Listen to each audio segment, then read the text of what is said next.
pour moi, on est 100% responsable tout le temps, mais chacun est 100% responsable. Avoir peur de faire du mal à quelqu'un, pour moi, c'est quelque chose de chouette. Je suis dans un cadre de cabinet, et donc je pense devoir jouer un rôle. Et le rôle du praticien. Et je pense que ça, c'est un des soucis majeurs qui fait que les gens osent pas. On passe souvent le message, parce que c'est aussi marketing et commercial, au fond, de dire, tiens, si tu fais ça, tu aideras les gens à changer vite. Et je pense qu'il y a une part de nous qui sait que c'est pas juste. Bonjour et bienvenue sur le podcast Oser se lancer, le podcast destiné à tous les débutants dans l'hypnose et l'accompagnement, qui parle de légitimité, d'échecs et de tout ce qui tourne autour de l'accompagnement. Dans cet épisode, je discute avec Laurent Bertin, qui est formateur, qui a un blog qui s'appelle hypnoscient.fr, sur lequel vous pouvez trouver pas mal d'articles. Il a également des supervisions qu'il fait tous les mois, ainsi que 2 formations en ligne, expert du changement et sur l'art du questionnement. On discute autour de la responsabilité du praticien en séance, on va aborder pas mal de sujets, ça a tendance à partir un petit peu dans tous les sens, et le son parfois est pas génial, toutes mes excuses. J'ai essayé de faire au mieux. Je vous souhaite une très belle écoute. Et c'est parti. Alors, quoi de neuf ? Du coup, on partait sur l'idée de voir avec toi qu'est-ce que la responsabilité du praticien dans une séance et qu'est-ce qui est de notre responsabilité en fait dans une séance d'hypnose, d'accompagnement, d'après toi. Je me marre parce que c'est un sujet dont je parle souvent là ces derniers temps avec quelques potes. C'est un sujet complexe parce qu'il y a plein d'aspects de la responsabilité, mais sur le fond, je pense qu'on ne l'apprend pas assez et que nos sujets non plus. Oula. Et donc, ça veut dire quoi ? La question, elle est hyper vague, tu vois. C'est responsabilité dans une séance. Pour moi, on est 100% responsable tout le temps, mais chacun est 100% responsable. Ça veut dire que je suis 100% responsable de ce qui se passe dans une séance, et mon sujet est 100% responsable de ce qu'il vit dans la séance. Au sens responsable mais pas coupable, hein. Mais j'utilise le mot responsable volontairement parce qu'il active en France notamment la notion de culpabilité. Donc et si elle s'active fort, c'est probablement un indice d'un truc à travailler. Mais le fond, le mot juste, ce serait appropriation. En anglais, c'est ownership, mais qui est très difficile à traduire en français parce qu'il a plein d'aspects. Donc c'est je m'approprie l'expérience. Donc je ne suis pas responsable au sens coupable de ce qui se passe, mais je m'approprie l'expérience. En séance, ça donne ce que je dis quasiment tout le temps à Ecovision, mais si je suis dans la toute puissance de l'hypnose, le côté aller vite, faire un truc rapide, déclencher la baguette magique, et que en face, je vais avoir de la résistance ou un sujet qui va me mettre dans l'impuissance au sens je sais pas quoi faire avec, oh mon Dieu, je sais pas où aller, je sais pas comment trouver le bon protocole, la bonne technique, ce que tu veux. C'est quelque part, c'est moi qui l'ai mis dans mon attitude, mon ton, ma façon de questionner, là où je vais, dans peut-être le fait de vouloir aller trop vite, de pas prendre le temps de créer le rapport, de pas me mettre suffisamment à la place de mon sujet, qui a généré l'expérience impuissance. C'était clair, ça ? Ouais, donc en fait, c'est ma volonté de toute puissance. Ouais, enfin, moi je mets ces mots-là parce que c'est ce qui se joue derrière, mais c'est ma volonté d'aller vite, ma volonté de prendre des raccourcis, mon souhait interne d'avoir des résultats, ce qui est normal au début de la pratique, de pas me tromper, de pas faire des erreurs, qui fait que je vais prendre un chemin que j'ai décidé, et sans en plus m'en rendre compte, parce que c'est très souvent présent dans les séances, mais le praticien, il a pas l'impression d'y être. Et donc, c'est ce souhait-là, c'est cette intention-là, et ces intentions-là que j'ai mis dans la séance, qui font qu'en face, il y a de la résistance. Ou d'autres choses, et donc, ça, c'est un premier aspect. En fait, la philosophie derrière ça, c'est on commence toujours par soi. C'est ce que je fais moi dans les supervisions. C'est d'abord, qu'est-ce qu'il y a à l'intérieur de toi comme praticien ou praticienne qui a créé ce qui s'est créé dans la séance. Donc, ça peut être soit des notions de résistance, je suis perdu, je sais pas quoi faire. Peut-être qu'au fond, toi, t'es perdu à l'intérieur, tu vois. Si tu viens d'apprendre plein de trucs, 150 protocoles, 380 inductions, il y a des chances que tu sois perdu. Donc, ça vient de toi. Mais il y a aussi tous les désirs qui sont derrière, et les peurs, notamment la peur d'échouer, la peur de ne pas avoir de clients, le rapport à l'argent, etc. Et donc cette démarche de responsabilité, elle reconnecte là. Ça, c'est la première partie. La deuxième partie, c'est la responsabilité du sujet.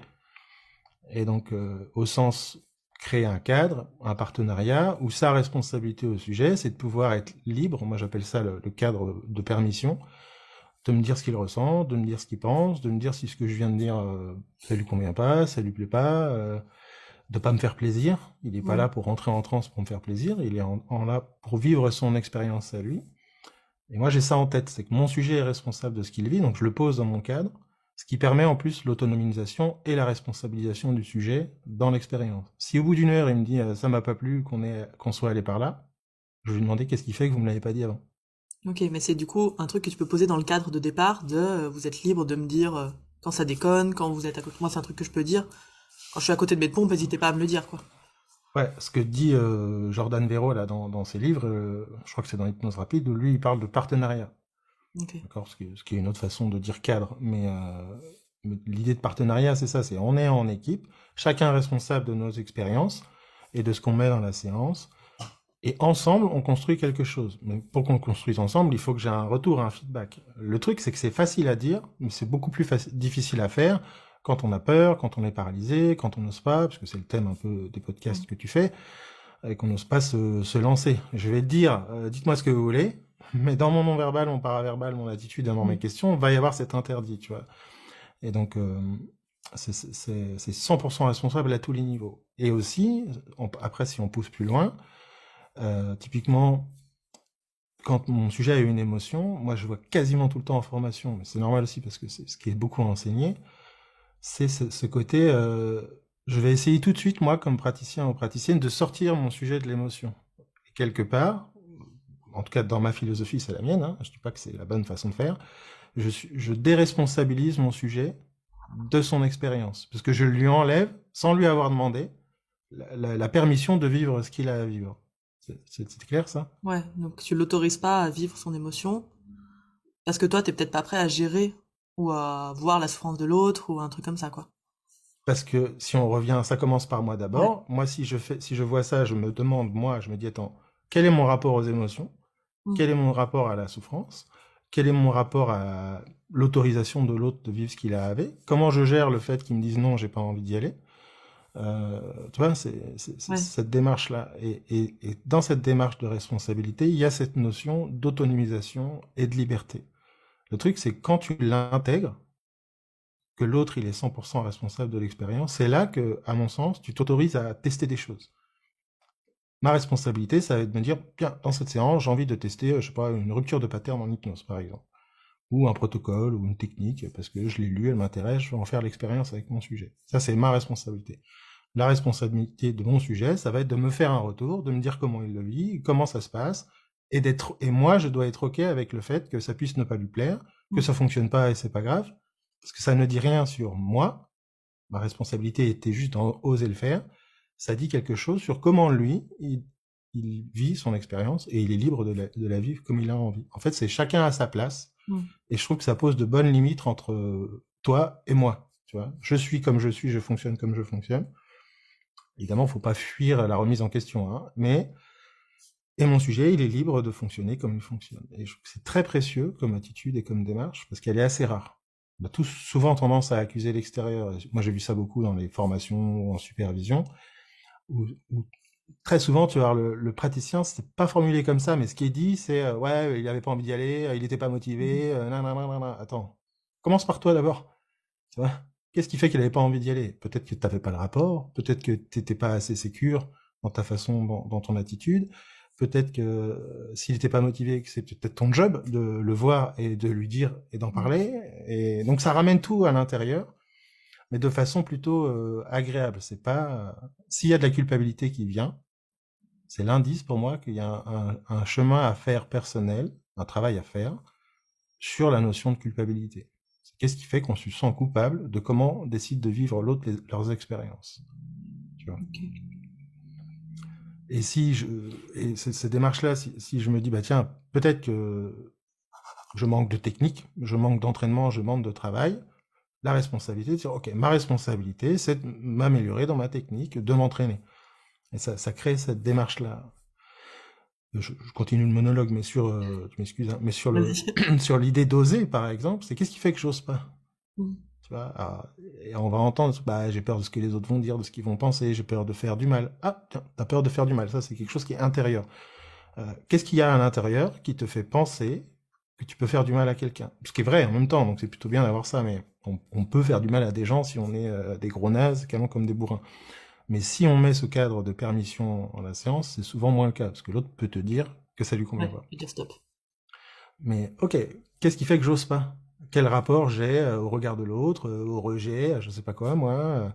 Et donc ça va permettre d'aller chercher en soi ce qui bloque vraiment, plutôt que d'accuser le passé, les machins, les trucs, tout ce qu'on retrouve un petit peu dans ces mécanismes-là. Et le fond de ça, ce que moi je trouve intéressant, c'est qu'on n'est pas obligé de le travailler.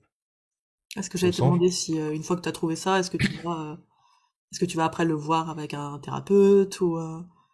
alors, à mon sens, c'est une question de degré. Si c'est très fort au niveau de la paralysie, c'est-à-dire que j'ai tellement peur que ça me bloque, il y a probablement des conditionnements, un système éducatif, tout ce que tu veux, des traumas aussi éventuellement, qui sont derrière, qui seraient intéressants de la faire diminuer. Mais à un moment donné, c'est normal d'avoir un peu peur, quand on débute notamment, mais même encore après, de se dire, bon, il faut que je fasse attention. Mais dans ce normal-là, si on fait cette démarche d'attendre, qu'est-ce qu'il y a à l'intérieur, ça peut être quelque chose de beau.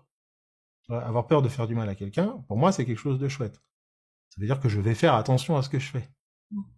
Le problème, c'est que si on cherche à l'éviter, donc à la mettre de côté, ça c'est de la merde, on enlève aussi ce qui est chouette. Et donc on fait plus attention, c'est là qu'on passe en force, et c'est là qu'en face, ça répond moins bien. Mais la clé, c'est de reconnaître le truc. Dire, tiens, là, j'ose pas trop, j'ai un peu peur. Ok, t'as un peu peur, bon, bah, bienvenue au club. Je reconnais que ce truc-là, moi j'appelle ça avoir la foi en soi. Je reconnais que ce truc-là, probablement qu'il me sert dans plein de domaines. Typiquement, les gens qui ont peur du regard de l'autre. Ouais. C'est souvent des gens qui font attention aux autres. Mhm. Alors, il peut y avoir l'extrême inverse. Il peut y avoir, j'ai tellement peur du regard de l'autre que je le fuis en ayant rien à faire. Mais c'est la même structure. Mais des fois, il y a, bah, je vais faire attention, je vais m'excuser souvent. Mais c'est plutôt chouette, en fait. Ouais. Et Une sorte donc, de respect de l'autre, quoi. et plutôt que de chercher à l'éviter, cette peur, c'est de la mettre dans le cadre. Tu vois? Et donc de dire, eh ben, s'il m'arrive de vous dire des trucs, vous sentez que ça va trop vite, ou que ça va pas à votre rythme, ou que c'est un peu maladroit, vous me le dites, on en parle ensemble, et c'est vous qui me guidez dans l'expérience. C'est ça le partenariat. Donc je l'ai pas renié, je l'ai mis dans l'expérience, authenticité, et qui fait qu'on a ce... Le truc, c'est que ça crée le rapport direct. Ouais. En fait, Ouais, moi, c'est un truc que je fais et tout de suite, ça... Et puis ça détend. ça C'est détend, passer la peur, quoi. et derrière ça, c'est le message que la confiance, ça ne s'acquiert pas, ça se donne et ça se reçoit. C'est parce que j'ai suffisamment confiance en toi, en ta capacité d'être toi, et de me dire ce que tu as à me dire et de vivre ce que tu as à vivre en toute liberté, que tu vas me rendre cette confiance. Et que donc, je vais me sentir libre de tester des choses, de faire des expériences, sans qu'il y ait d'enjeux de trouille, de peur, de complexité qui paralyse complètement, quoi. Voilà. Mais du Bon, coup, il faut bref. un sacré degré de connaissance de soi pour arriver à remarquer ce qui te fait peur dans l'accompagnement ou pourquoi t'oses pas te lancer, etc. Bah, moi, je pense que c'est une base fondamentale de l'évolution personnelle, mais ce que je dis souvent, c'est que la démarche de je me regarde d'abord, même si c'est pas vrai, au sens, le but c'est pas que ce soit vrai ou pas, c'est que ce soit juste. Moi, je pense que c'est juste de commencer par soi. Et donc, c'est ce que je dis dans la conférence que j'avais fait. Je dis, te rencontres un con une fois, c'est pas de chance. Un con deux fois, c'est vraiment pas de bol. Trois fois, c'est peut-être que c'est toi le con. Tu vois. Et donc, c'est cette démarche-là de se dire, attends, à l'intérieur de moi, qu'est-ce qu'il y a? Si tu te dis, bon, bah, moi je suis OK, ça va, il y a peut-être un petit truc, mais c'est bon. La démarche d'après, c'est qu'est-ce qui fait que mon sujet, il a vécu l'expérience comme ça? Typiquement, tu fais un truc, il n'y aura aucune raison particulière à ce que ton sujet s'énerve, par exemple, et ton sujet s'énerve en séance. Comme j'ai fait d'abord la démarche, qu'est-ce qu'il y a en moi? Je me dis, attends, je fais comme d'habitude, j'ai plutôt été sympa, je crée le partenariat, mais il s'est énervé. Donc ça ne vient pas de moi, c'est son expérience. Résultat, je le prends pas pour moi. Et je reste avec l'autre et je me dis, qu'est-ce qui fait que mon sujet, là, il est en colère, alors qu'a priori, dans l'expérience où on est tous les deux, il n'y a pas de raison particulière à ce qu'il soit en colère. Donc je le prends plus pour moi en disant, oh mon Dieu, oh là là, il s'est en colère, il est énervé, qu'est-ce que tu fais? Oh là là. Je me dis, tiens, qu'est-ce qui fait qu'il vit ça? Et donc je dis, bah tiens, qu'est-ce qui fait que vous mettez en colère? Et ça passe tout seul, parce que je ne l'ai pas pris pour moi. Ok. Mais parce qu'en amont, il y a eu cette démarche. J'ai pas besoin, et même à un niveau personnel, on n'a pas forcément besoin de savoir les raisons et tout ce qui se passe, machin derrière, juste de reconnaître qu'il y a une part qui nous appartient. Ok. Ça peut demander un sacré temps de travail, d'être authentique comme ça en séance. Ça, c'est pas dans les stagiaires que moi je remarque, et même moi au départ, j'étais loin d'être comme ça. Loin d'être aussi authentique, je faisais plutôt de la copie de formateurs ou de mentors ou de modèles. Ouais, alors ça présuppose un truc, ta question, c'est qu'il y aurait une fin à l'authenticité. C'est vrai. Pour moi, il y en a pas. C'est que Donc, chaque jour, tu deviens un peu plus authentique, puisque chaque jour, tu te connais et te reconnais un peu mieux. C'est, pour moi, l'authenticité pure, à l'essence pure, l'authenticité, c'est pas dire ce que je pense. L'authenticité, c'est savoir pourquoi je dis ce que je pense. Et donc, c'est une démarche spirituelle. Pour moi, être authentique, c'est l'aboutissement d'une démarche spirituelle au sens philosophie de vie, qui a jamais de fin. C'est ce que je veux dire. ouais. Peut-être que là, forcément, je veux dire, bah là, je suis authentique. Mais Oui. peut-être que dans 2 ans, j'aurai évolué. Et je me dirais, dans l'authenticité de Laurent ou d'Anna dans 2 ans, on se dira que ce qu'on vient de dire là est pas juste parce qu'on se sera peut-être rendu compte qu'il y avait des mécanismes à nous dedans qui faisaient qu'on disait ça, tu vois. Mais au moment où on l'a fait, on était authentique. C'est ce que je disais à un pote en formation récemment. Ce qui compte, c'est qu'au moment où tu vis quelque chose, tu fais ce que tu peux avec ce que tu as. Ouais. Et c'est pas la question, ça va de savoir si c'est bien ou pas. C'est savoir si tu es juste avec toi-même au sens là, je débute en hypnose. Eh ben oui, je débute. Donc je vais probablement plus galérer que quelqu'un qui a 15 ans d'expérience. Et donc, et encore, c'est même pas sûr. Et donc me dire, bah là, la seule question à laquelle je dois répondre, et c'est mon critère de réussite, c'est est-ce que je fais ce que je peux avec ce que j'ai. Ok, donc une réussite en séance, c'est d'avoir fait ce que tu pouvais au mieux avec ce que tu avais. Voilà. Alors, pour moi, Oui. tu vois, au sens et la remise en question qui va derrière, forcément. La question qui suit ça, c'est forcément qu'est-ce que j'aurais pu faire de mieux dans cette séance. Il y a toujours un truc à faire.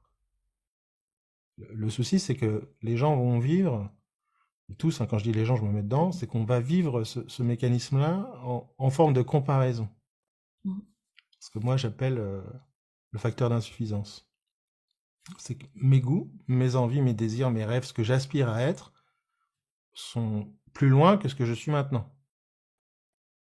La démarche d'authenticité, c'est aussi reconnaître ça. C'est que je n'ai pas encore le niveau auquel j'aspire, tu vois. Donc je vois un formateur et je vais me comparer à ce qu'il fait en me disant oh là là putain mais jamais j'arriverai à faire ça. C'est normal. Personne n'a jamais réussi à avoir 10 ans d'expertise sans passer par 10 ans d'expérience. C'est pas possible. Donc le truc c'est plutôt que de se dire l'écart entre ce que j'ai envie de devenir dans ma pratique et ce que je suis aujourd'hui, ouh là là, mon Dieu, c'est trop compliqué, je vais jamais y arriver, ça t'indique un chemin. C'est ce que je veux dire. Je sais pas pourquoi j'ai dit ça, mais C'était par rapport à l'échec, enfin la réussite, l'échec en séance. Voilà. Ah oui.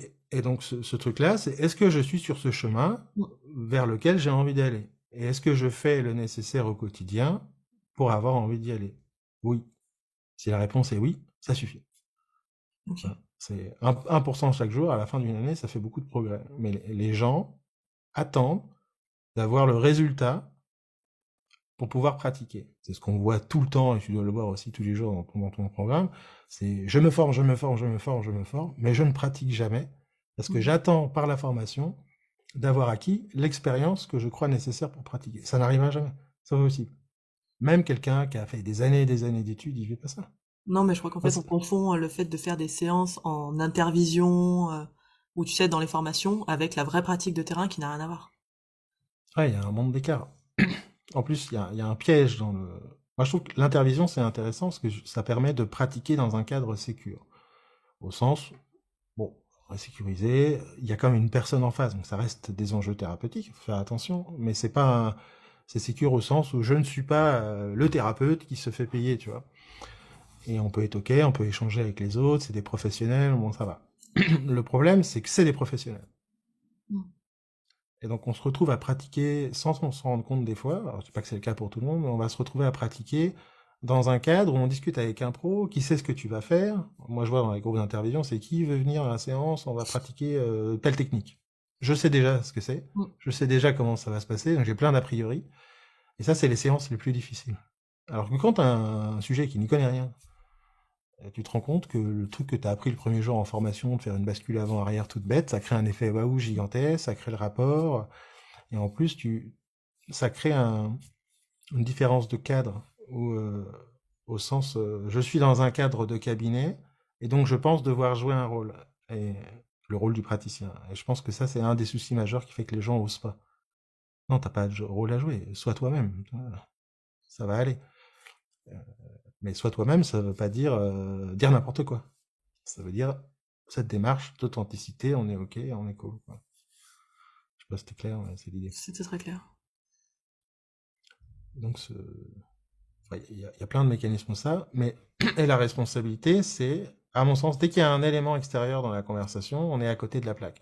C'est pas mon client n'est pas motivé, il avait pas envie. Je vois ça sur les arrêts du tabac, sur plein de trucs, sur le travail avec les enfants. Ah mais l'enfant il a pas envie de venir, donc c'est pas la peine qu'il vienne.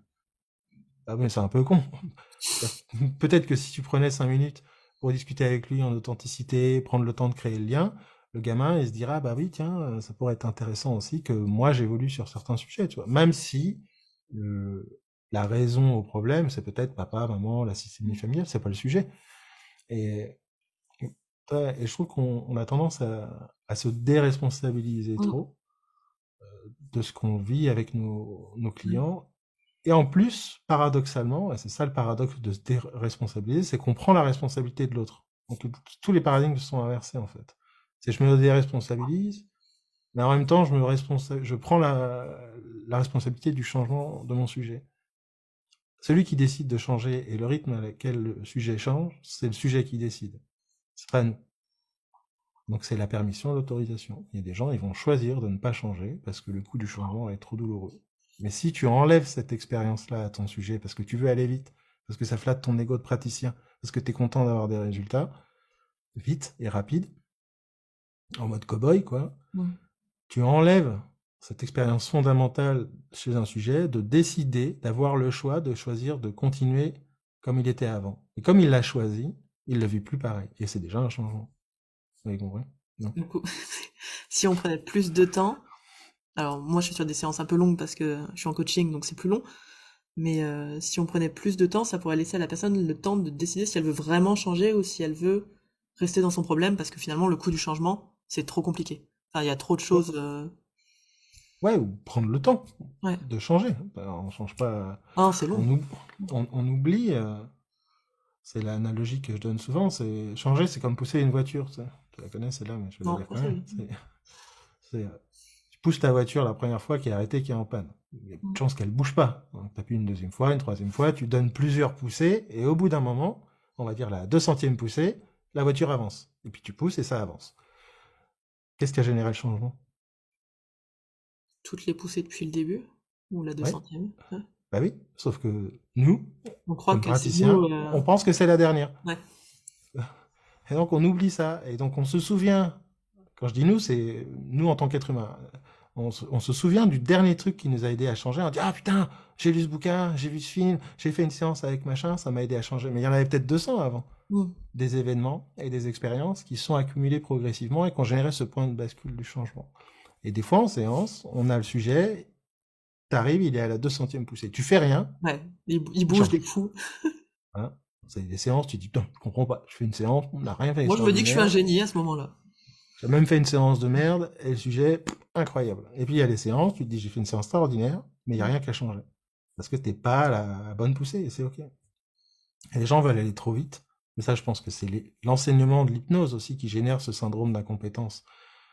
On passe souvent le message, parce que c'est aussi marketing et commercial, au fond, de dire, tiens, si tu fais ça, tu aideras les gens à changer vite. Et je pense qu'il y a une part de nous qui sait que c'est pas juste. Des fois, ça arrive, notamment sur des conditionnements, des phobies, des bugs du cerveau, comme l'amygdale qui a déconné un café, un truc en excès. C'est du conditionnement, ça peut aller assez vite. Mais dès qu'on va toucher des leviers évolutifs de regard sur soi, de connaissance de soi, d'évolution, de regard sur la vie et sur les choses, ça peut prendre un peu plus de temps avec tous les enjeux émotionnels qui sont derrière, quoi. Je pense qu'il faut être ok avec le temps. Oui, puis je pense qu'il y a vite et vite, parce que moi, tu me dis, t'as 10 séances, c'est pas énorme non plus, 10 séances dans ma vie, j'ai 31 ans, ça fait 15 ans que j'ai mon problème. Enfin, 10 séances, je les compte sur 4 mois, puis voilà, quoi. C'est pas non plus Ouais. très long, en soi, 4 mois pour changer un truc. Et pourtant, 10 séances, quand on dit ça à un praticien en hypnose débutant, il te dit, mais c'est jamais de la vie, quoi. Ouais. Après, il y a plein de raisons. Bon, pareil, responsabilité. Moi, je me dis, si au bout de 3 séances, tu vois, il s'est pas Ah bah, passé s'il y a rien grand-chose qui sur mon bouge, sujet, faut probablement changer. que j'étais pas le bon Oui. pour la personne. Donc ça, faut pas que ça enlève la remise en question, tu Non. vois. Non, Mais mais il peut y avoir des petits trucs qui bougent. Enfin, il n'y a pas tout le temps des énormes changements de fou, quoi. ouais, et c'est ok. Et encore une fois, responsabilité. Qu'est-ce qui fait que mon sujet ne bouge pas assez vite? Peut-être que j'ai à travailler sur mon expertise, là où je vais travailler, oser poser les questions qui vont sur les machins qui font bouger, travailler ma technique. Mais il y a peut-être aussi, qu'est-ce qui fait que mon sujet bouge pas assez vite? Et quand on ne sait pas, On on demande. demande, on demande au sujet. Ah, qu'est-ce qui on fait 3 fois qu'on se voit, qu'est-ce qui fait que depuis 3 séances, Mm. et on va peut-être mettre le doigt sur une position de déresponsabilisation, justement, où j'attends la baguette magique, etc. Et à ce moment-là, on en parle et ça devient le sujet de la séance. Mm. Les gens sont hyper cool avec ça. Ouais, c'est marrant, moi j'avais une cliente comme ça faisait 3 séances et je trouvais, elle venait pour des vertiges, parce que je fais beaucoup de vertiges de menhir. Et je trouvais que ça bougeait pas. Et elle me disait qu'il y avait quand même des trucs qui bougeaient. Et à la troisième, je lui dis, bah écoutez, voilà, on en est à 3, qu'est-ce que vous en pensez? On continue ensemble ou on arrête? Et elle m'a dit, non, non, mais on continue ensemble. Et moi, j'avais presque envie, en fait, de m'en débarrasser parce que je me sentais hyper impuissante. Ouais. Et j'ai remarqué ça chez moi. Je me dis, ah ouais, en fait, tu veux t'en débarrasser parce que tu trouves ça dur, parce que tu trouves ça, y a vraiment aucun truc que j'arrive à voir, alors qu'elle, elle les sent. Et donc, du Ouais, coup, puis j'ai continué ça, avec elle et les autres séances ont été vraiment super sympas. et quand ça arrive, ça met face à un truc qui est derrière probablement qui va être bah, je suis pas assez bonne, ça va pas assez vite, c'est pas normal. Et donc la comparaison, si ça avait été quelqu'un d'autre, peut-être qu'il serait allé plus vite. Mm. Et en fait, on est égocentré à ce moment-là, mais de la mauvaise façon. Au lieu de simplement demander au sujet ce qu'il vit. Et quelle que soit sa réponse, c'est ok. C'est une espèce de... Voilà. Chacun son expérience et c'est cool. Mm. Mais voilà, c'est un sujet, on pourrait en parler des semaines. Hein, Ouais, mais je celui-là, trouve que le thème de l'impuissance, des fois, en accompagnement, il est important, il est intéressant. Des fois, on se sent, on sait pas bah, par quel moyen prendre le truc, tu sais. Il y a trop de pour, bordel. pour moi, c'est un sujet majeur parce que c'est un des présupposés de l'hypnose. Puis on dit souvent, l'hypnose, c'est puissant. Ce qui présuppose que... On est puissant. Donc, et forcément, à un moment donné, ça va mettre dans ce truc de l'impuissance. Et donc, forcément, ce qu'on peut aussi appeler le syndrome d'incompétence, mais tu débutes, t'apprends un truc, ton sujet, il change pas en formation, déjà, t'oublies qu'il y a un contexte, il y a un cadre, il t'a pas choisi, ça va, c'est cool, quoi. Et donc, on va se dire, putain, mais ça marche pas, je suis nul, j'y arrive pas. Alors que c'est pas le sujet, c'est l'autre, à ce moment-là. Mm. C'est en acceptant, je disais ça à un pote hier, je pense qu'on évolue en acceptant son impuissance, plutôt qu'en cherchant la toute puissance. J'accepte que là, dans une séance, je peux être confronté à l'impuissance de je ne sais pas quoi faire avec mon sujet, je ne comprends pas ce qu'il vit, je ne sais pas où il va, à quel rythme il a envie de changer, et c'est ok. Et donc comme je l'accepte, je cherche plus à le compenser de façon égocentrée, je pars avec l'autre, je dis voilà ce que je ressens moi, qu'est-ce que vous en pensez? Et les gens souvent ils se livrent à ce moment-là, et les dynamiques de séance changent complètement. Mm. Ouais, parce que du coup, en Et puis, acceptant la nôtre d'impuissance, lui, ça le permet aussi d'accepter la sienne face à son problème ou à ses difficultés à changer, etc. voilà. Et ça, c'est la responsabilité dans la séance. Après, il y a la responsabilité en dehors de la séance. Moi, je pense que c'est ma philosophie à moi, ça, là, mais c'est la mienne, c'est que je pense que le minimum dans l'accompagnement, quand on accompagne des autres, c'est de donner son maximum. Et Mm. donc, tous les gens qui me disent j'ai pas de clients, je dis super, c'est l'occasion de t'entraîner, de pratiquer, de travailler. Prends un coussin chez toi, enregistre-toi, teste des inductions, écoute-toi, fais-toi un feedback. Et on le fait pas en fait. Mm. Pourquoi? Lis. Si c'est difficile de lire un livre sur un sujet qui te passionne, c'est probablement que ça te passionne pas. Oui. Et tu vois, et donc, ou alors il faut retravailler à quel endroit tu as envie de progresser et d'évoluer. Alors je dis pas qu'il faut lire beaucoup, mais en tout cas apprendre. Tu peux prendre des gens qui aiment lire et puis discuter avec eux, ça te fera aussi évoluer, mais Mm. cette démarche de travail personnel. Et je pense que c'est ça qui est difficile aussi dans ce métier, c'est que ça s'arrête jamais vraiment. Euh, t'as toujours à apprendre, t'as toujours à évoluer, et nos critères de comparaison évoluent avec le temps. Au début, je vais peut-être me comparer à ma collègue de formation, mais 10 ans après, je vais peut-être me comparer à un thérapeute hyper connu. Je vais toujours, si on Augmenter, a ouais. cette démarche de progression, je vais toujours augmenter mon critère. Et donc, si j'ai pas travaillé sur le fond, sur quel est mon critère de réussite, Moi, mon critère de réussite, c'est d'évoluer. Voilà, point. Si dans la semaine qui vient de passer, j'ai pas évolué sur les sujets qui m'intéressent plus que la semaine dernière, soit j'ai glandé, c'est ok si je l'ai décidé, soit il y a un truc qui a déconné. Parce que je me suis enfermé dans une routine et une habitude. Et je dis souvent, pour moi, il y a pas, s'il y a une séance où t'as pas eu un peu peur de tester un truc nouveau, t'as probablement raté un truc. Surtout quand tu débutes. Je pense qu'il y a une base à se prendre, où moi je recommande de faire, mais tu prends toujours la même induction, toujours la même technique, avec laquelle tu es à l'aise, qu'elle te parle suffisamment, parce que tout marche avec tout. Ce qui va se jouer, c'est comment tu la conduis et la relation que tu crées avec. Et après, tu rajoutes, bah tiens, cette technique-là, je vais la rajouter. Et là où les gens osent pas, c'est qu'ils pensent qu'ils devraient tout savoir tout de suite. Bon, possible. Hein. Tu peux pas avoir appris plein de techniques, plein de protocoles, plein de trucs, et les maîtriser tout de suite, c'est pas possible. Ouais. Donc, Et puis, quand il y il y a en une a trop, technique avec un problème, quoi. ouais, bon, ça, c'est une vieille légende urbaine, mais bon. Et donc, quand il y a trop de variables qui nous font peur, il faut les réduire. Donc, moi, quand j'ai commencé, je me suis dit, putain, la détermination d'objectif, ça me prend du temps, et à la fin, j'ai pas l'impression qu'on ait beaucoup avancé, j'ai plus l'impression d'être perdu. Tu vois. Donc, je me suis dit, bah, je vais faire une expérience, je vais faire des séances sans. Donc, j'ai supprimé la détermination d'objectif. Donc, je supprime le protocole complètement, alors que c'est ce qu'on m'avait enseigné, il faut faire une détermination d'objectif. Voilà. Supprimer complètement, c'est bonjour, hein, je crée un petit peu le rapport, qu'est-ce qui vous amène? Ok, je mets la personne debout et je la mets dans l'hypnose directe. Donc, ce qu'on peut appeler l'hypnose sèche, tu vois. Bah, ça marchait vachement bien. Et je lui dis, bah, la détermination d'objectif, elle sert à quoi alors? Et c'est pas qu'elle sert à rien, c'est que la suivre scolairement, de façon obligatoire, c'était peut-être pas la clé. Et en plus, ce qui est marrant, c'est que souvent, quand tu regardes les gens qui l'enseignent, quand tu les vois pratiquer, ils le font pas. Donc, et donc, par contre, qu'est-ce qu'il y a d'intéressant dans ce levier-là? Et qu'est-ce qui me plaît pas? Qu'est-ce qui me convient? Moi, au début aussi, typiquement, je travaillais jamais en régression. Je trouvais ça complètement débile. Aujourd'hui, je ne fais que ça. Mais j'ai pas commencé par la régression.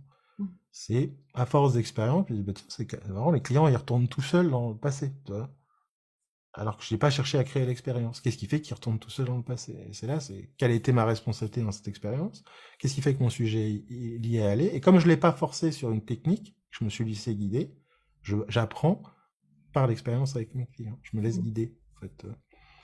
Et je pense que l'enseignement dans les formations en général, à l'école et partout, hein, ça génère ce truc qui paralyse beaucoup de gens. C'est je ne sais pas assez.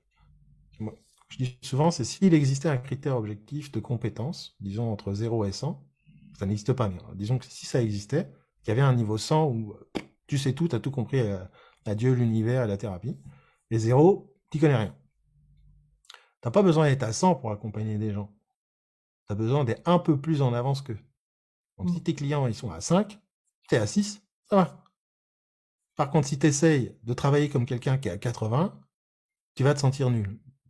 Le sujet, c'est pas que tu es nul, c'est que tu essayes d'aller à un endroit où tu n'as pas le niveau. C'est comme si tu apprenais au tennis et qu'on te foutait à Roland-Garros le lendemain. Forcément, tu vas te sentir nul. C'est pas que tu es nul, c'est que ton contexte et ta démarche t'a créé ce sentiment. Alors moi, je me suis dit, moi, je suis à 6 quand je débute sur 100. Les sujets, ils viennent, ils y connaissent rien, ils sont à 4, tout va bien.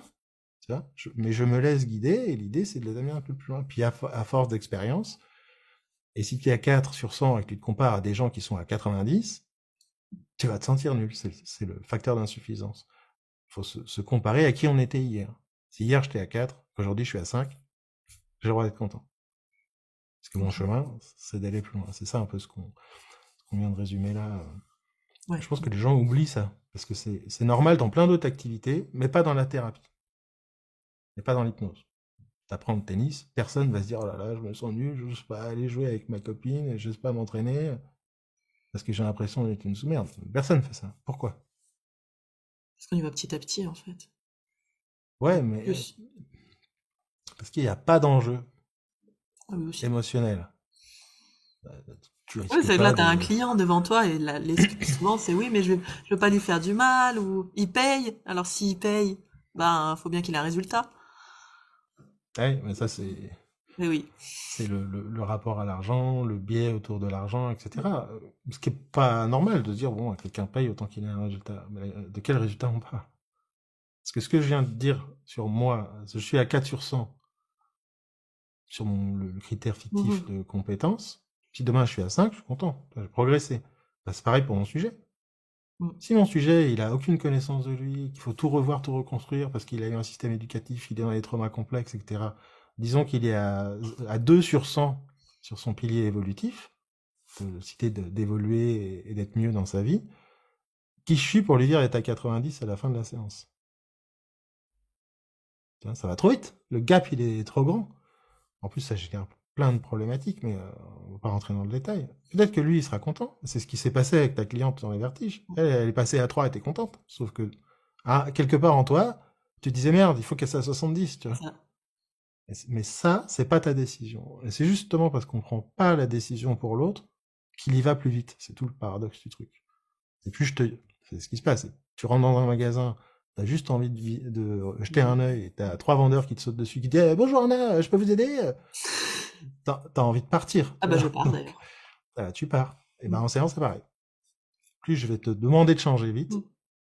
Et en plus, on n'a pas besoin de verbaliser, les gens le sentent. Ouais. Et ce qui est marrant, c'est quand tu travailles avec les enfants, les enfants te le disent, eux. Parce qu'ils n'ont pas peur de te blesser, machin, ils s'en foutent, ils te disent ce qu'ils pensent. Les gamins, ils vont te dire, ils vont te mettre face à ta toute-puissance. Parce que je veux dire. Ouais, carrément. Parce qu'ils se sentent pas libres d'aller à leur rythme. Au moment où tu es libre d'aller à ton rythme, bah, c'est là que ça va plus vite. C'est intéressant la notion de piquer la liberté un petit peu de l'autre, quoi, de cheminer comme il peut et comme il veut, quoi.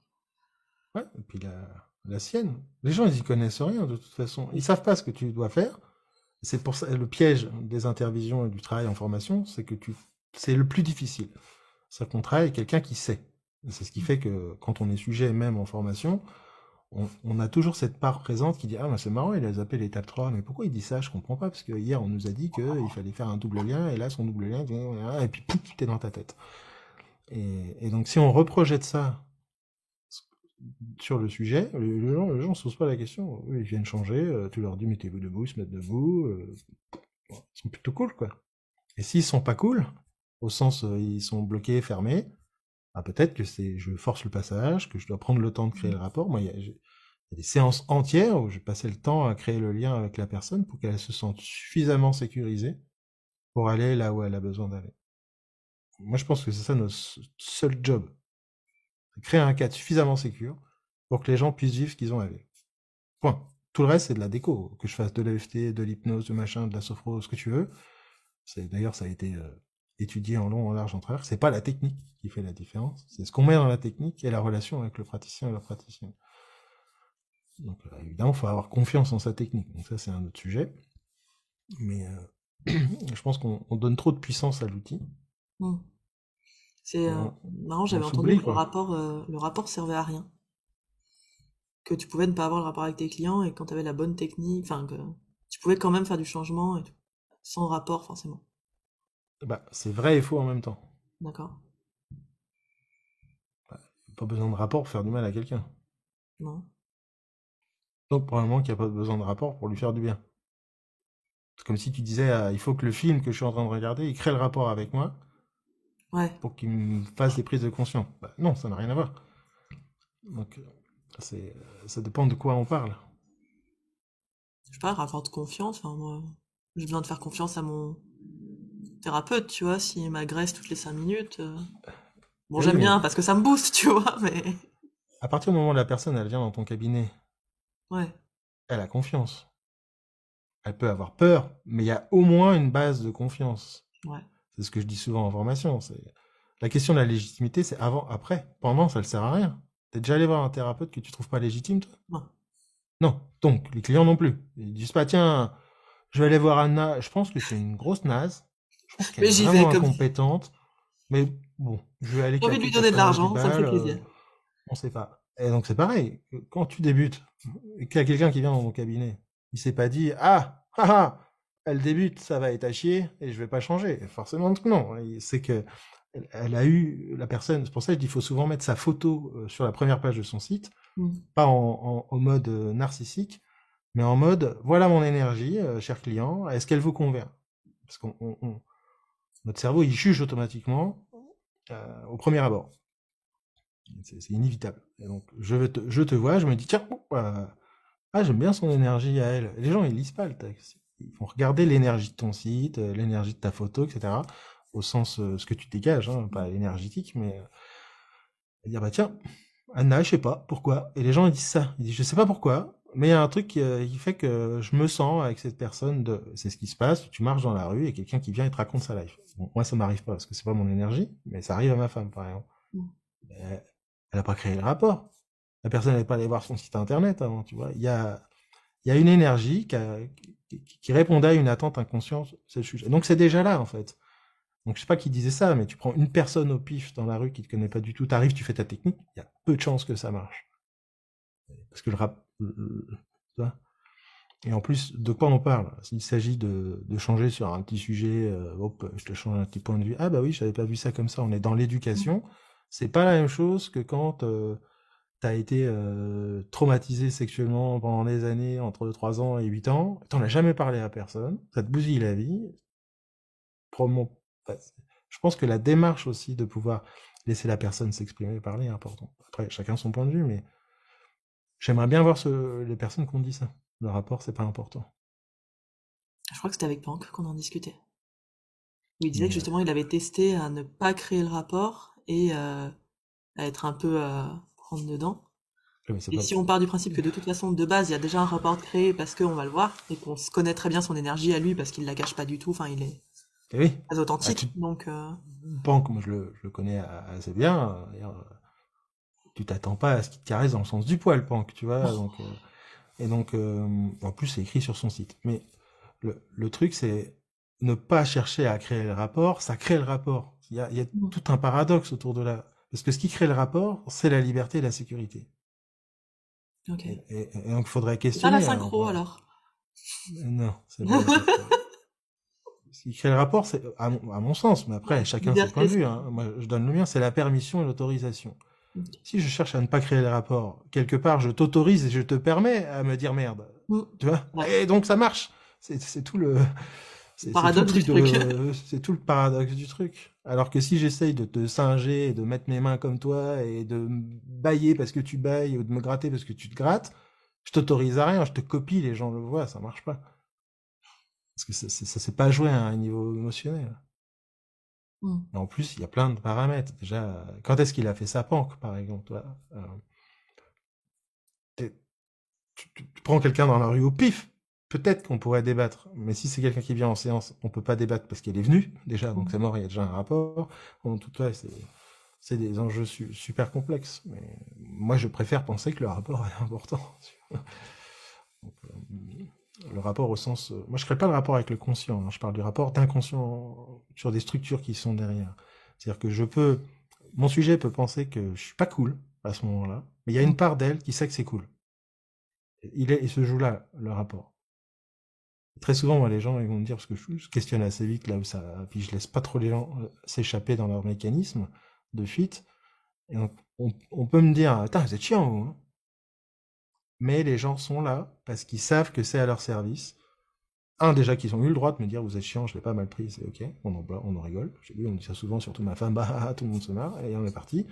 Et puis, ce côté, on sait tous les deux que c'est à votre service. Le rapport, il est déjà là, en fait. Donc, c'est d'ailleurs un des exercices que je donne souvent aux gens qui ont peur de pas oser, de pas faire des erreurs, c'est de mettre directement sur la table et de chercher l'échec. Ouais. J'avais vu ça en formation, il y avait un gars qui faisait de l'hypnose de rue, et il y avait Bertrand Millet à l'époque, qui faisait pas mal d'hypnose de rue aussi, et le gars avait peur de tester des ruptures de pattern. Je dis, bah tiens, fais-en une à Bertrand. Bertrand, c'est une autorité, il formait dans l'hypnose de rue, c'est hyper dur de faire une rupture de pattern à ton formateur, tu vois. Donc le gars, je sentais sa paralysie, je dis, non, mais je veux que tu la fasses, démerde-toi pour que ça fonctionne pas. Donc déjà, rupture, il dit, comment ça? Je dis, le but, c'est qu'il rentre pas en transe, et que ça marche pas. Le mec, il en a fait 15 d'affilée, tout ça, et à la 16e, Bertrand qui fait, oh putain, oh la vache, celle-là, elle était sympa, tu vois. Et je dis, bah, qu'est-ce que t'as appris de l'expérience? Il a appris que quand t'es OK avec le résultat, il n'y a pas d'échec, en fait. T'es OK avec le résultat au sens, si ça marche pas, c'est pas grave, on fait autre chose, on teste, on crée le lien, tu vois. Il était en mode, Bertrand, apprends-moi comment ça fonctionne. Et c'est ça, accepter son impuissance. J'accepte l'impuissance, que je ne sais pas pour mon sujet, que je ne sais pas ce qui va lui convenir, que si je suis perdu au début de la séance, c'est normal, vu que je ne le connais pas mon sujet, et que c'est à mon sujet de m'apprendre comment l'aider. Le paradigme, il est complètement différent. Donc quand je reçois quelqu'un, je me dis pas comment je vais l'aider, je me dis qu'est-ce que je peux apprendre de lui. Comment il peut m'apprendre comment il fonctionne, comment il peut me guider, tout ça, en faisant évidemment toujours un petit peu attention aux mécanismes de fuite, mais c'est toujours l'apprentissage. Je lui dis, ah, tiens, ça c'est un mécanisme de fuite, je le note. Tiens, ça c'est une attitude particulière, je le note. Mais j'apprends dans mon sujet. Et pas, je sais pour l'autre. C'est ça qui paralyse la plupart des gens, c'est qu'ils pensent qu'ils doivent savoir. Ah ouais, ça change tout. Très bon thérapeute, c'est des gens, tu discutes avec au café. Il n'y a pas de pression, il n'y a pas d'enjeu. Tu vois. Voilà. Ok. Donc du coup, par rapport au rapport à l'échec, apprendre de ton sujet plutôt que de vouloir savoir pour lui, enlever les variables, t'avais dit. Ouais. La responsabilité, c'est la base. La responsabilité, prendre son temps, etc. Je pense qu'il faut trouver ces critères de réussite internes. Ouais. Tant que c'est porté sur l'extérieur. Ah, j'ai réussi ma séance. Ça veut dire quoi une séance réussie? Ça veut rien dire une séance réussie. Tu vois. Mais je pense que ça passe aussi. Ça vient avec le temps, donc c'est ok si les gens le ressentent pas tout de suite. Ça vient avec l'expérience. Le nombre de fois où je me suis dit, où les sujets m'ont dit, oh là là, quand vous m'avez dit ça dans la séance, ça a percuté direct. C'est un truc que j'ai pas dit. Tu vois. À un moment donné, la personne, elle est tellement libre dans son expérience qu'elle va prendre tes mots, les interpréter, les adapter à son... Alors que si tu mets, toi, faut me suivre, tu enlèves ce truc-là, et tu te rends compte qu'en plus les gens interprètent tout, machin, tout ça. Des fois, tu fais des séances de merde. Et en fait, c'est quand tu demandes du feedback et que t'es OK avec ça pour discuter avec le gens, bah tiens, c'est marrant, qu'est-ce qui vous a fait bouger, comment ça s'est passé en mode curiosité de l'humain et pas en mode dites-moi que j'ai réussi. Les gens, des fois, moi ça m'est arrivé plusieurs fois, on me dit, bah, c'est marrant parce que sur le pas de la porte, comment il a dit au revoir, vous m'avez dit tac tac tac, et en fait là j'ai percuté un truc. C'est cet effet somme de petits trucs, et donc moi je me suis arraché les cheveux avec soi, puis j'ai abandonné l'idée, qu'est-ce qui fait que les gens ont changé dans la séance ou pas? Essaye de répondre à cette question. Ça me fait penser à un bouquin de Irving Yalom, à un moment il explique ça, qu'il fait un questionnaire après à tous ses clients pour savoir ce qui a bougé chez eux, comment ils ont bougé. Ouais. Et c'est énorme parce que lui, il a noté, avant, ce qu'il pensait, ce qui s'était passé dans la séance. Ça n'a rien à voir. Et ils ont retenu des phrases à la con qu'il avait dit comme ça pour déconner ou qui, pour lui, étaient pas importantes. Et qui ont fait chez eux, quoi. Et du coup, le mec, il était là, putain, je suis trop fort. Et en fait, non, pas du tout. Ouais, ça te ramène dans cette humilité-là. Parce que le fond, c'est que si j'ose pas me lancer et que j'ai peur et machin, c'est que je suis pas dans l'humilité. Au sens, je dis pas de façon péjorative, mais au sens humilité d'être ok avec le fait qu'on ne sait pas. On ne sait pas ce qui se passe, on ne sait pas ce qui joue. Parce qu'il y a plein d'impacts intéressants en séance. Quand quelqu'un me dit je vais avoir confiance en moi, je ne sais pas ce que ça veut dire. Donc je me questionne, ça veut dire quoi pour vous, etc. Et donc, une fois que tu as pris conscience que de toute façon, si tu essaies de répondre à ce que disait Irving Yalom, qu'est-ce qui fait que les gens ont changé dans la séance? Tu te rends compte que c'est impossible de répondre à ça parce qu'il y a trop de paramètres, c'est trop complexe, puis en plus il y a des interprétations des gens. Donc, tout de suite, c'est comme les échecs. Au 4e coup, tu as 49 milliards de possibilités. Bon courage. Et donc, tu te ramènes au début de la séance et tu dis, de toute façon, je ne sais pas ce qui va se passer. Et ce qui va faire que la personne change. Et donc, tu n'es plus dans cette posture de sachant, de je sais, je dois savoir, il faut que. Tu es dans, on est ensemble, dans le partenariat qu'on disait au début. On est ensemble, tous les deux, dans cette expérience, et en gros, ça mène. Ok. Et même si on inverse la question, est-ce qu'on aurait plus de réponses? Qu'est-ce qui fait que les gens changent pas? Ça aussi, c'est multiple, hein. Il y a nous, notre responsabilité, il y a la leur, il y a machin. Ouais. Moi, c'est la question qui m'anime depuis 10 ans. Ça n'a jamais été l'hypnose, la technique ou quoi. C'est qu'est-ce qui fait que les gens changent ou pas? C'est des sujets qui sont super complexes. Parce que de quel changement on parle? Rien que cette question-là, elle prend 3 heures. Bah, de base, est-ce qu'on peut changer? Vraiment? Sur certains... Et oui, bah, c'est De ça la question. personnalité profonde, est-ce qu'on peut les changer ou est-ce qu'on les remet sur autre chose de plus positif pour nous à Ce un que, autre endroit, quoi? ce que moi je dis là dans la formation sur le questionnement que je suis en train de faire, tu as dû voir, je divisais ça en 4 grands piliers de changement. Alors c'est pour la pédagogie, hein, c'est pour une vérité, mais enfin 5 avec la responsabilité. Mais celle-là, on en a déjà parlé. C'est si t'as pour moi, il y en a 4 majeurs. Il y a le pilier marqué. J'appelle ça le modèle merci. Tu vois, c'est merci le changement. Le pilier marqué, ça veut dire les expériences qui te marquent. Mm. Voilà. Tu es en train de te plaindre parce que tu t'es cassé un ongle, tu vas faire un tour en hôpital de fin de vie pour enfants, tu reviens, l'ongle cassé, c'est pas grave. L'expérience t'a suffisamment marqué pour que ça change tes paradigmes et ta façon de penser. Marqué. On peut être marqué par un trauma aussi, mais on peut être marqué par un film, par un livre, par une phrase que quelqu'un a dit, et c'est ce qui va se passer en séance. Des fois, tu dis un truc pour déconner, ça marque la personne, tu dis, ah, tiens, c'est marrant ça, parce qu'il y a plein d'enjeux derrière ça, et pouf, ça bouge. Marqué. Ensuite, tu as le pilier conditionné. Conditionné, c'est ce que j'évoquais tout à l'heure, c'est tout ce qui va toucher le conditionnement au sens, mon cerveau a appris quelque chose, il répète. Voilà, j'ai été éduqué comme ça, je répète. Ou je fuis le système éducatif, mais ça reste un conditionnement. J'ai vécu une expérience émotionnelle, mon cerveau il dit ah tiens quand je fais ça ça fait mal, je me protège de ça. Ça c'est le conditionnement. C'est souvent là que le changement va le plus vite parce Ouais. qu'on est sur des apprentissages du cerveau autant au sens amygdale, instinct de survie, etc. Donc là ça va assez vite. Tu vois. Vite au sens il peut y avoir plein d'autres problématiques autour de ça, mais sur un truc identifié, ça peut aller. Les phobies c'est du conditionnement par exemple. Donc là on déconditionne, ce qui est la force de l'hypnose. La Mm. puissance de l'hypnose, justement, elle est là. On déconditionne un conditionnement. Et donc, ça peut aller très vite. Et très souvent, les gens, ils partent en psychologue, ils essayent de faire leur coach, leur machin, alors qu'ils n'ont pas les outils, alors qu'ils ont les techniques de conditionnement. Mais si ton sujet, il vient pour un autre pilier, bah, t'as peut-être pas équipé des outils nécessaires pour travailler sur un autre pilier. Ensuite, tu as le pilier évolutif, c'est le E de merci. Là, c'est connaissance de soi, attention à soi, spiritualité au sens philosophie de vie, c'est devenir un adulte, intelligence émotionnelle, etc. Ça, c'est toute la vie. Voilà. Tu commences à zéro quand tu nais, enfin, tu commences assez haut quand tu nais, quand tu es petit, tu désapprends ça, et ensuite tu recommences. Tu vois, devenir adulte, c'est redevenir un peu, retrouver cette innocence de l'enfance et tout ce que, bon, enfin, ça c'est ma philosophie, mais peu importe. Et donc ça c'est toute la vie. Et donc, quand tu as un sujet qui est à zéro en intelligence émotionnelle, qui connaît pas sa philosophie de vie, ses principes de vie, qui il est, comment il fonctionne, qui a zéro connaissance de soi, tu peux travailler en déconditionnement tout ce que tu veux, ça bougera pas à cet endroit-là. Parce que ça peut l'aider, parce que déconditionner, ça peut aider à prendre conscience de certains trucs. Les piliers sont reliés entre eux. Et donc ça va prendre du temps, et c'est une démarche de toute la vie, qui, à mon sens, commence par la notion de responsabilité. Et puis tu as le pilier d'influence, c'est dis-moi de qui tu t'entoures, je te dirai qui tu es. Et donc, au sens, l'extérieur a une influence. Si tu t'entoures tous les jours de gens qui te disent que tu es nul, il y a de fortes chances que tu te sentes nul.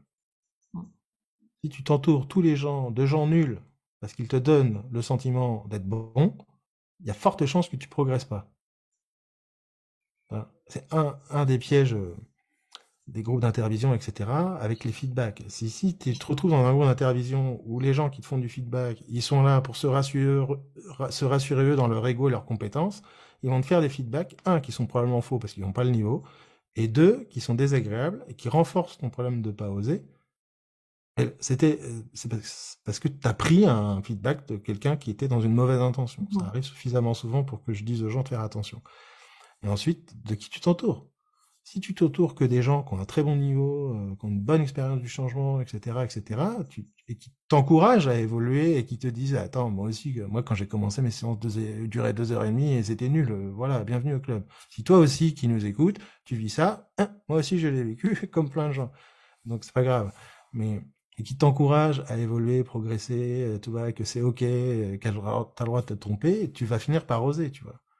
Mais si tu t'entoures que de gens qui disent ah oui t'as raison moi aussi j'ai peur, tu vas pas progresser. Donc le pilier de l'influence est vachement important, mais il y a aussi l'influence du contexte et des conditions. C'est-à-dire que si aujourd'hui je suis mon chômage s'arrête le mois prochain, que j'ai pas une thune et que j'ai pas de clients et que j'ai 3 enfants derrière et que je suis parent célibataire, il y a de fortes chances que j'ai peur en séance. C'est pas que je suis nul, c'est pas que je suis mauvais, c'est pas que je suis compétent, c'est qu'il y a un enjeu de survie qui est trop fort. Et cet enjeu de survie va venir dans la séance, renforcer plein de problématiques, plein de peurs. Et là, à mon sens, être capable de prendre de la distance sur ça, ça demande un gros alignement, parce que c'est difficile quand il y a de la survie en jeu d'être à l'aise. Donc c'est peut-être l'indice qu'il faut peut-être Régler prendre la un job à survie côté, régler la survie, parce que le contexte a une influence. Ah, si, c'est pour ça que je dis le critère, c'est faire ce que tu peux avec ce que tu as. Juste avant ta séance, on t'appelle, je sais pas moi, ta femme te dit j'ai cassé la voiture, n'importe quoi, ou ton fils te dit j'ai cassé la voiture, ce qui m'arrive en formation la semaine dernière, ou un truc plus émotionnel, peut-être que tu vas annuler la séance, mais enfin, un truc qui suffisamment te met un peu à l'intérieur de toi, le truc, ça va te faire ce que tu peux avec ce que tu as dans cette séance-là, c'est ok. Et peut-être de le dire à la personne. Moi, ce que je fais, oula, je viens d'apprendre que mon fils, il a cassé la voiture, oula, c'est un peu chiant, on en discute, ça crée le rapport, les gens ils disent, ah, j'ai un être humain en face de moi, et ça passe. Voilà. Je pense que tu as répondu à la question. Mais... Je sais plus la question, là, mais c'était très bien, les trucs de changement, les piliers de changement. Ouais, Je n'ai pas encore vu dans la formation. Ce que je et le pilier qui tient ça, c'est la La responsabilisation. responsabilité, ouais. Ah oui, c'est ça. Qu'est-ce qui fait que les gens changent? Oui, qu'est-ce qui fait que je change C'est pas? hyper complexe, cette question. Parce que si c'était un conditionnement, tu fais une séance d'hypnose, pouf, t'as changé, tu te dis, ça y est, l'hypnose est magique. Et puis après, tu vas essayer de travailler sur ton pilier évolutif. Avec une séance d'hypnose en mode auto-hypnose, je me regarde moi et je fais un signaling, il y a peu de chances que ça fonctionne. Parce que c'est une démarche de responsabilisation, d'écoute de soi, de connaissance de soi, d'intelligence émotionnelle. Notre cerveau n'est jamais aussi bon que l'information que tu possèdes. Il y a des choses, ça s'apprend. D'accord? C'est pas, je vis une transe et d'un coup, j'ai pas de l'intelligence émotionnelle. Il y a plein de trucs à apprendre, à savoir autour de l'humain, de la connaissance, de la psychologie, etc. Et donc, c'est ce que je disais en formation tout à la dernière fois. Si je touche un mur, mais que je ne sais pas ce que c'est qu'un mur, je ne pourrai jamais répondre ceci est un mur. Si je ne sais pas ce que c'est que la tristesse, il y a des gens qui sont complètement déconnectés de leurs émotions, ils vont me dire je ne ressens rien alors que tu vois sur leur visage la tristesse. Tu vois. Donc toute cette démarche d'évolution, elle est longue, elle est complexe. On se retrouve dans des schémas de l'énéagramme, du process-code, qu'on aime ou on n'aime pas, c'est pas le sujet, mais c'est des formations complètes. On se retrouve dans des démarches de coaching qui sont pas tout à fait les mêmes que dans l'hypnose. Typiquement, le sujet de l'amour, des relations affectives, c'est pas un sujet il y a un sujet de conditionnement. C'est-à-dire, si j'ai été conditionné à être aimé en étant insulté, il y a de fortes chances que c'est ce que je vive dans mes relations. Mais derrière ça, il y a comment je vois l'amour, comment je sais que je suis aimé, comment je sais que j'aime quelqu'un. Il y a toute cette démarche de connaissance de soi qui est longue et qui prend toute la vie. Et le pilier de l'influence, il a l'air simple, mais ce que je regarde à la télé, qui je fréquente sur les réseaux sociaux, quel groupe je fréquente sur les réseaux sociaux, l'influence de mes parents, de mon entourage, de mon conjoint, de mes enfants, tout ça, ça a un impact sur qui je suis. Et puis on a tendance à s'entourer des gens qui nous ressemblent, ça nous rassure et c'est là où ça ne fait pas bouger, quoi. Moi, j'ai jamais autant bougé que depuis que, par exemple, je suis dans l'incubateur ou les trucs comme ça, où tu vois des gens qui sont pas du tout, on n'est pas du tout sur les mêmes mindsets, quoi. Et ça marche mieux pour eux, bizarrement. C'est pour ça que je dis que c'est la première, c'est la démarche de responsabilisation. Je regarde de qui je m'entoure, les raisons pour lesquelles je m'entoure de ces personnes-là, donc là on est sur le pilier d'évolution, et ensuite je décide de le garder en conscience ou pas. Et là où ça se complique, c'est quand c'est des enjeux familiaux, etc. Mais de qui tu t'encours, c'est à qui tu parles de tes projets, de tes envies. Tu vois. Parce que je donne un exemple souvent, c'est tu quittes ton job, moi ça m'est arrivé, tu quittes ton job, et tu te mets à faire de l'hypnose. L'entourage que tu avais dans ton job, etc., ils vont peut-être te dire, oh là là, c'est dangereux, fais attention, tu te rends compte, la sécurité, salariat, machin.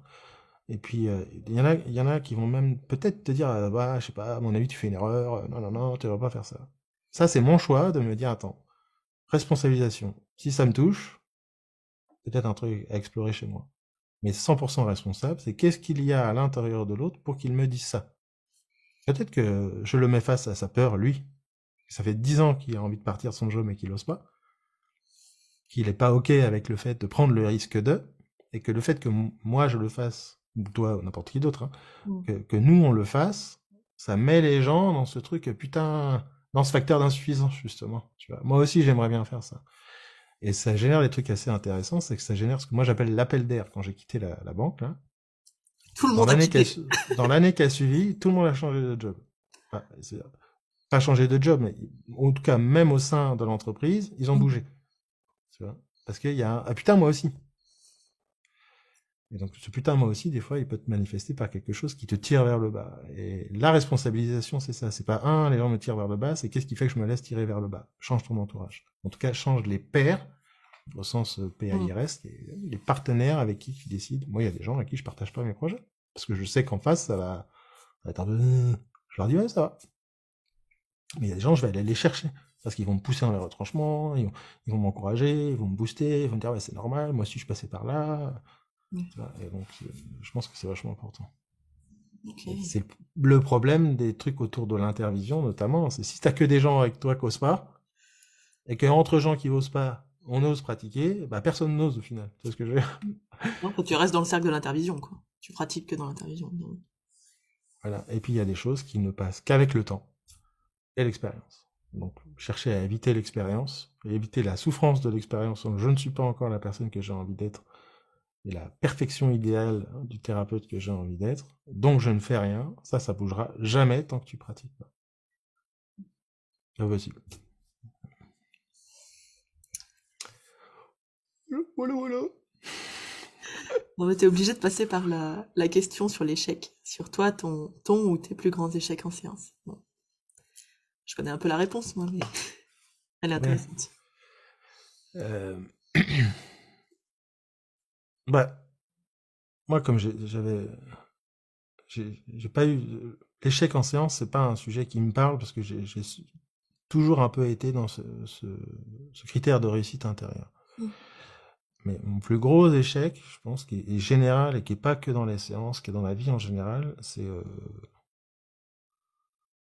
de m'être oublié moi.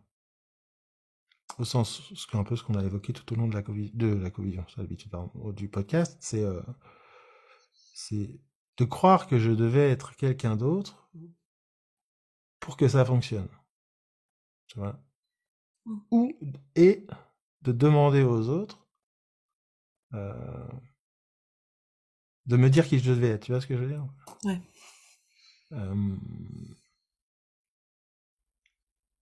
Et donc ça... Parce qu'il y avait à la fois de la culpabilité d'être moi, parce que si je suis moi, je fais du mal à ma femme, mes enfants, mon conjoint, si je change de boulot, je prends des risques. T'as la culpabilité d'être moi aussi au sens, bah, moi je suis un peu provoque, je dis ce que je pense, machin, etc., qui peut faire du mal aux gens. Et en fait, je reprochais à l'extérieur de m'interdire d'être libre d'être moi. C'est un manque de responsabilisation, tu vois ce que je veux dire. Et le côté, j'ai peur que les autres ne m'aiment pas, donc je vais être un caméléon et m'interdire d'être moi. Et ça, je l'ai pas vu. Je me suis pris le mur en pleine gueule, à la fois quand j'étais dans un centre de formation, à la fois dans mon cou, j'ai tout pris en même temps dans la gueule. J'aurais pu choisir de me plaindre, mais j'ai choisi la démarche de responsabilité, c'est pour ça que j'en parle souvent, c'est qu'en tout cas moi ça a changé ma vie. Attends, qu'est-ce qu'il y a en moi qui a généré cette expérience? Et en séance, je l'avais moins, je pense, mais c'était quand même là, mais ça avait moins d'impact. Mais c'est radicalement changé ma pratique, de remettre de l'authenticité dans la séance, d'être ok avec le fait que je suis, d'être ok avec le fait que je peux se dire un truc, là la personne me dit mais il est un peu con lui, je dis ok oui c'est vrai ça m'arrive et tout, on en rigole et ça passe. Tu vois, plutôt que de dire ah merde, oh là là, quelle maladresse, et de m'éteindre en fait. Tu vois. Et ça a été émotionnellement très très dur, mais je crois que c'est je ne voudrais pas que ça se reproduise pas, parce que ça m'a tellement fait bouger, puis ça fait tellement bouger de gens ce truc de responsabilité, que je pense que c'est important. Mais bon, j'en ai pris un peu plein la gueule. À ce moment-là. Quand même, pour le coup. Ouais, mais c'est cool. Merci à tous ceux qui m'en ont mis plein la gueule. Tu vois. Et c'est un peu ce que je raconte dans la conf, tu vois. C'est ce que je disais tout à l'heure. Tu rencontres encore une fois, c'est pas de chance, deux fois, troisième fois, peut-être que c'est toi le con. Et c'est ce truc qui m'a dit, attends, commence par toi, au lieu de te plaindre. Et je me suis rendu compte que je m'oubliais, je m'éteignais, que je faisais comme à l'école, bon, on m'a dit de faire ça, alors je fais ça, alors qu'il y avait un truc qui hurlait à l'intérieur, qu'il fallait que je pense différemment, que je sois ok avec le fait de pas aimer certains trucs. Et voilà. On avait parlé, parce que là c'est la deuxième fois qu'on enregistre le podcast, vu qu'on a eu des problèmes de son, on avait parlé de la notion d'anti-modèle, de pas vouloir être l'anti-modèle qu'on veut pas être en fait. Et je trouvais que la notion elle est importante et elle est intéressante, parce qu'on veut souvent aller vers un modèle, et que finalement c'est peut-être plus intéressant d'éviter un anti-modèle. Ouais, je pense qu'on est trop... ce que je dis souvent, c'est qu'on on met 2 fois plus d'énergie à éviter quelque chose qui nous fait mal, qu'à aller vers quelque chose qui nous fait plaisir. Okay. C'est l'aversion à la perte, c'est un biais cognitif. Donc, Des fois, on va dire qui j'ai envie d'être comme praticienne, comme praticien, vers quoi j'ai envie d'aller. C'est peut-être pas la bonne question. Je pense que la bonne question, enfin, si c'est une bonne question, mais la plus puissante, c'est qui j'ai pas envie d'être. Mm. Et c'est quand ce que je disais avant, je m'interdis d'être moi. En fait, je me dis ah bah il faut que je sois comme ça, comme tel formateur, comme telle personne, parce que c'est comme ça qu'il faut faire. Et en fait, le jour où ça a bougé vraiment fort pour moi et que ça a eu un impact, mais à tout, hein, dans le couple, au niveau du chiffre d'affaires, enfin vraiment à tous les niveaux, ça a été de me dire j'ai le droit de pas vouloir être comme, plutôt que de dire ah je devrais être, tu vois. Et donc j'ai pris les anti-modèles, les gens que je ne veux absolument pas être, les personnes à qui je ne veux pas absolument ressembler. Alors ça peut être quelqu'un d'identifié. En tout cas, le concept que je me fais de ce quelqu'un identifié, hein, ça ne veut pas dire que cette personne-là est comme ça, parce que ça peut être un homme politique que tu connais pas, par exemple, peut-être quelqu'un de super. Le concept, les valeurs qui sont derrière, la philosophie de vie, la façon de voir les choses, je veux absolument ne pas être comme ça. Et donc ça, c'est vers l'extérieur, qui est intéressant, parce que quand tu ne sais pas ce que tu veux être, ça te donne un indice sur ce que tu as envie d'être, et sur des autorisations. Mais aussi face à moi-même. Tu vois. Et c'est pour ça que moi, ça m'a beaucoup touché et bougé cette phase de responsabilité, parce que j'ai créé un anti-modèle de moi-même. Je ne veux pas être un Laurent qui s'oublie et qui s'autorise pas à être lui-même pour de mauvaises raisons. C'est devenu intolérable. Ce qui peut me rendre un peu relou et chiant parfois. Mais ça m'a coûté trop cher de mettre ça à un autre niveau. Donc c'est devenu intolérable. Mais paradoxalement, le jour où j'ai fait ça, j'ai eu plus de gens, plus de clients, plus de vrais amis. Enfin, tout a bougé, quoi. Parce que je me suis autorisé à ne pas aimer quelque chose. Ce que moi j'appelle l'anti-modèle. Okay. Et si l'anti-modèle c'est ton formateur, t'as le droit. Intéressant. Ça répond à ta question? Oui, merci. Je crois qu'on est bon, ça fait 1h15. Ah bah c'est bien. Merci beaucoup. On pourrait en faire 3 semaines, mais bon, 1h15 c'est déjà pas mal. Merci à toi. On finit ce podcast là-dessus. Merci beaucoup d'avoir écouté. Encore merci Laurent pour cette discussion. Je vous invite à retrouver la page Oser se lancer sur Facebook, sur Insta, et puis pensez à télécharger le guide HypnoSafe, le guide indispensable avec tous les outils pour débuter sereinement sa pratique en hypnose. On se retrouve pour le prochain podcast. D'ici là, prenez soin de vous.